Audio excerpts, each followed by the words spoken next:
Kavya stories. ఎండాకాలంలో అత్తాకోడల్లా మిర్చిపోటీ. సరోజిని మరియు చంద్రశేఖర్ ఇద్దరూ భార్యాభర్తలు.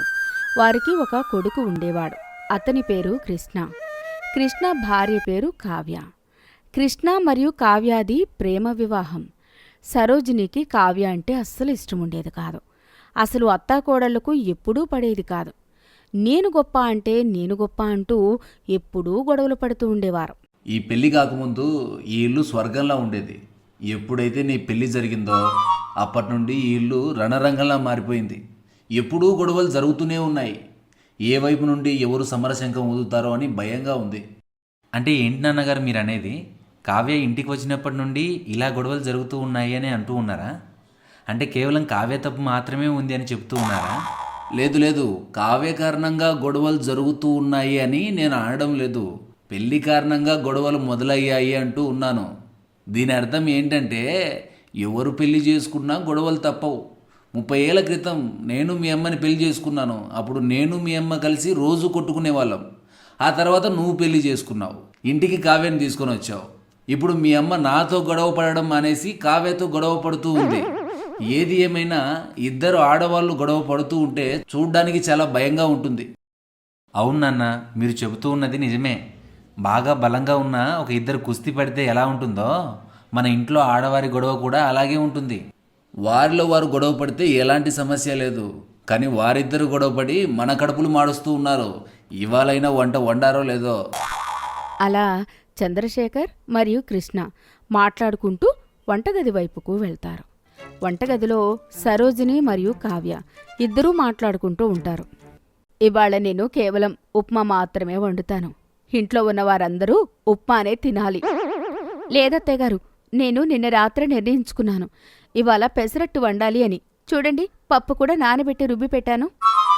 అరే అలా కొట్టుకోకండి. ఇదిగో సరోజిని, నువ్వు జీడిపప్పు ఉప్మా తయారు చేయి. ఇదిగో అమ్మాయి కావ్య, నువ్వేమో వేడి వేడి పెసరట్టు వేయి. 2 కలుపుకొని ఉప్మా పెసరట్టుగా తినేస్తాం. దాని వంటతో నా వంట కలుపుతారా? అయితే నేను ఉప్మా అస్సలు వండను.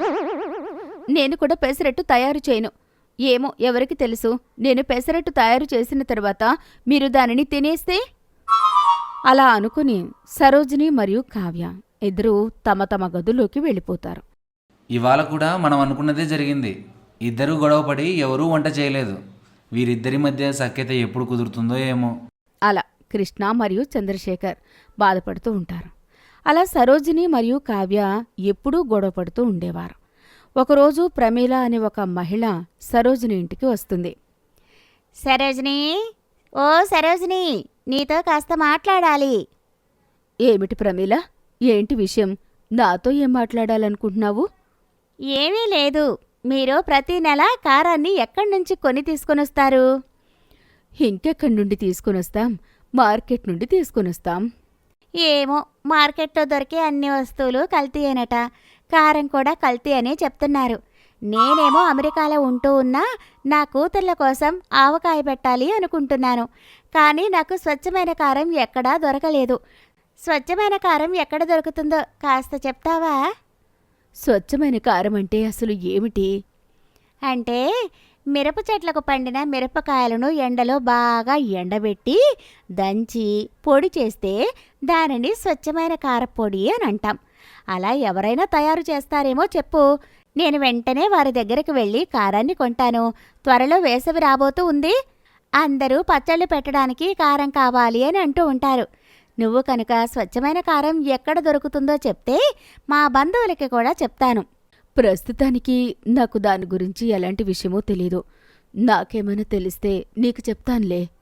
అలా సరోజిని ప్రమీలాతో చెప్తుంది. ప్రమీల అక్కడి నుంచి వెళ్ళిపోతుంది. ఇదంతా కావ్య గమనిస్తూ ఉంటుంది. ప్రమీల చెప్పింది కూడా నిజమే. త్వరలో వేసవి కాలం రాబోతుంది. అందరూ పచ్చళ్ళు పెడతారు. అందులోనూ ఈ మధ్య అందరూ స్వచ్ఛమైన ఆహార పదార్థాలు మాత్రమే తినాలని అనుకుంటున్నారు. ఎలాగో ఇంటి వెనక చాలా ఖాళీ ప్రదేశం ఉంది. నేను ఇప్పుడే మిరప పంట వేస్తాను. వేసవి కల్లా మిరపకాయలు చేతిలో ఉంటాయి. వాటిని పొడి చేసి అమ్మానంటే బాగా డబ్బులొస్తాయి. సరోజిని మిరప పంట గురించి ఆలోచిస్తూ ఉంటుంది. అంతా విన్న కావ్య కూడా తన మనసులో ఇలా అనుకుంటూ ఉంటుంది. అత్తయ్యగారు చెప్తూ ఉన్నది కూడా నిజమే. కారప్పొడి అమ్మి కూడా డబ్బులు సంపాదించుకోవచ్చు. ఏమో, ఎవరికి తెలుసు? ఊరిలో ఉన్న అందరూ మన వద్దే కారప్పొడి కొంటారేమో. నేను కూడా వ్యవసాయం మొదలుపెట్టాలి. అలా సరోజిని మరియు కావ్య ఇద్దరూ మిరప పంట వెయ్యాలి అని అనుకుంటారు. ఏమిటి, ఎప్పుడూ లేంది ఎలా పెరట్లోకొచ్చావు? మీరెందుకొచ్చారు? నేను కూడా అందుకే వచ్చాను. నేను కూడా మిరప పంట వేస్తాను.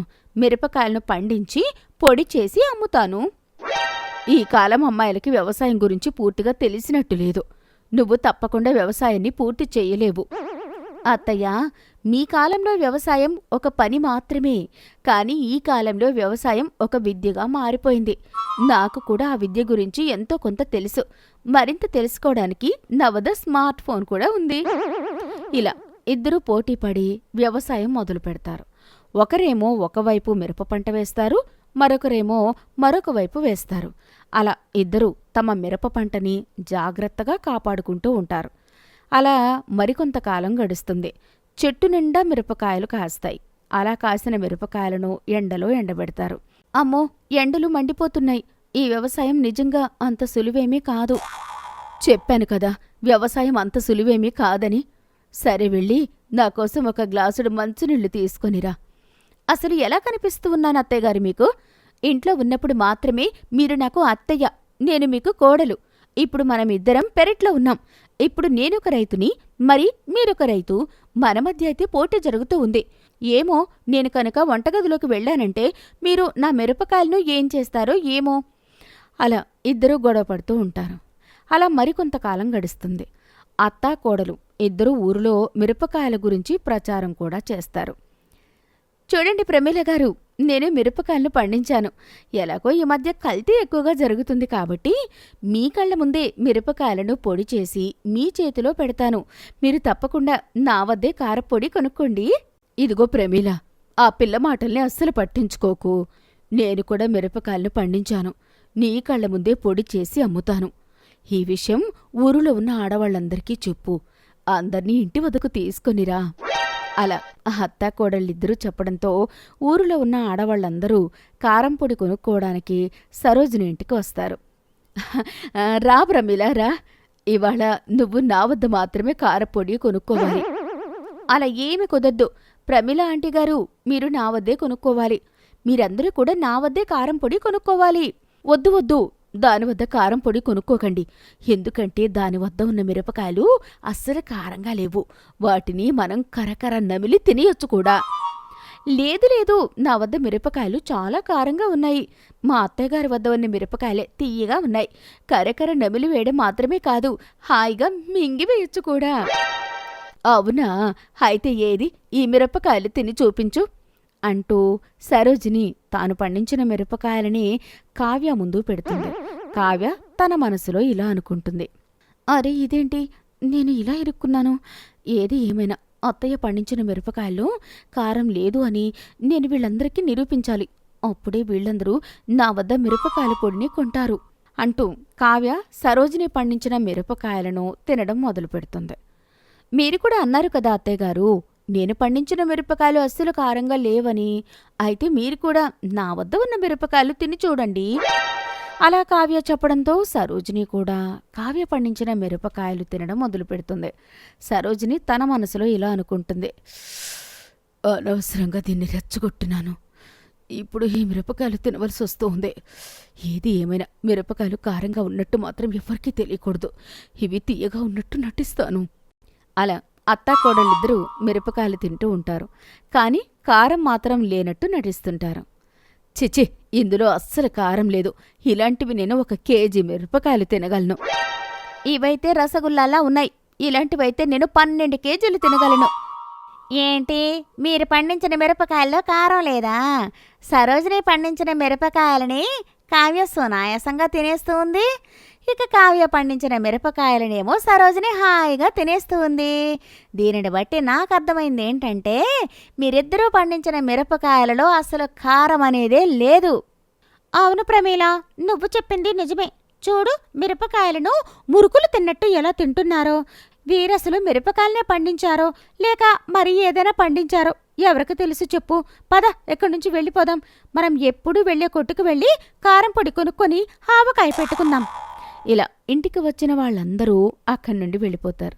ఇంతలో సరోజినికి మరియు కావ్యకి కారం మరింత పెరిగిపోతుంది. ఇద్దరు గట్టిగా కేకలు వేస్తూ ట్యాంక్ నిండా ఉన్న మంచినీళ్లు తాగుతారు.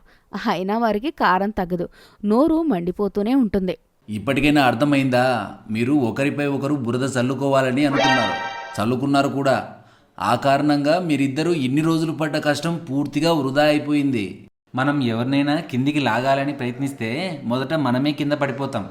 మీరిద్దరూ ఒకరినొకరు కిందకు లాగానే అనుకున్నారు, ఇద్దరూ కింద పడిపోయారు. ఇకనైనా కలిసికట్టుగా ఉండండి, కలిసి పనిచేయండి, కలిసి వ్యాపారం చేయండి. అలా చంద్రశేఖర్ మరియు కృష్ణ అత్తాకోడలిద్దరికీ బుద్ధి